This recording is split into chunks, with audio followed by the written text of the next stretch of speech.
તનસ્તા આચાર્ય મુંદસ્ય રાજા વસમ બ્રહ્મ વિધિ. સંજય બોલ્યા, તે વખતે રાજા દુર્યોધને વ્યૂહમાં ગોઠવાયેલી પાંડવોની સેનાઓને જોવા પછી દ્રોણાચાર્ય પાસે જઈને આ વચન કહ્યું.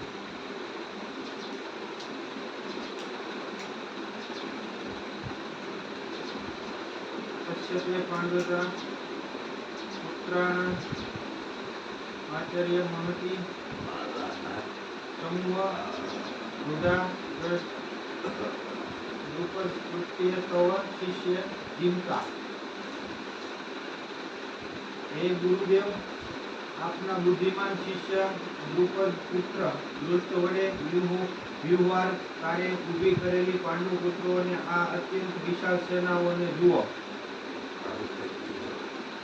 અત્ર સુરા મહેશ્વા ભીમા અર્જુન સહ યુધિ યુયુધાન વિરાટ દૃશ્ય મહારથ વૃત્તકેતુ કેતા કાશીર વીર્યવાન પુરુષ નરતુ યુદ્ધામન વિક્રાંત ઉત્મોક્ષ વીર્યવાન સૌંદર્ય દ્રૌપદી સર્વ એમ મહારથ. આ સેનામાં મોટા ધનુષ્ય ધારણ કરનારા તથા યુદ્ધમાં ભીમ અને અર્જુન જેવા શૂરવીર, સાત્ય વિરાટ મહારાજથી રાજા દ્રુપદ અને ચેતાકીન બળવાન કાશીરાજ પુરુષ અને કૃતિ ભોજન અને પુરુષેત્ર પરાક્રમી યુદ્ધામન્યુ તથા બલવાન ઉત્મોક્ષ સુભ્રા પુત્ર અભિમન્યુ તેમજ દ્રૌપદીના પાંચે પુત્ર બધા જ મહારથીઓ છે. અસ્કામ તુ વિષ્ટાયન શૂરવીરો છે, તે શૂરવીરો તેમને પણ આપ જાણી લો અને આપની જાણ ખાતર મારી સેનાને જે સેનાપતિઓ છે તેને હું કહું છું. આપ સ્વયં પિતામહ ભીષ્મ તથા કર્ણ, સંગ્રામય વિજય કૃપાચાર્ય તેમજ અશ્વત્થામા વિકર્ણ અને સોમજનો પુત્ર ભૂરિશ્રવા. આ સિવાયના બીજા પણ મારા માટે જીવનને ત્યજનારા ઘણા શૂરવીરો અને પ્રકારના શસ્ત્રાસ્ત્રથી સજ્જ છે તેમજ સર્વ યુદ્ધમાં નિપુણ છે. ભીષ્મ પિતામહ વડે રક્ષાયેલા આપની તે સેનાને અપરિમિત હોવાને લીધે બધી જ રીતે અજય છે અને જ્યારે ભીમ વડે રક્ષાયેલા આ લોકોની આ સેનાને તો પરિમિત હોવાને કારણે જીતવી સાવ સહેલી છે. આથી બધા વ્યૂહ દ્વારા પર પોતપોતાની જગ્યાએ રહેલા તેમજ બધાય સગા રહીને ભીષ્મ પિતાનું જ બધી બાજુ રક્ષા કરો. કૌરવોમાં વૃદ્ધ મહાન તથાથી પિતામહ ભીષ્મએ દુર્યોધન હૃદયમાં હરખ જમાવતા જોરથી સિંહની જેમ ગર્જીને શંખ વગાડ્યો.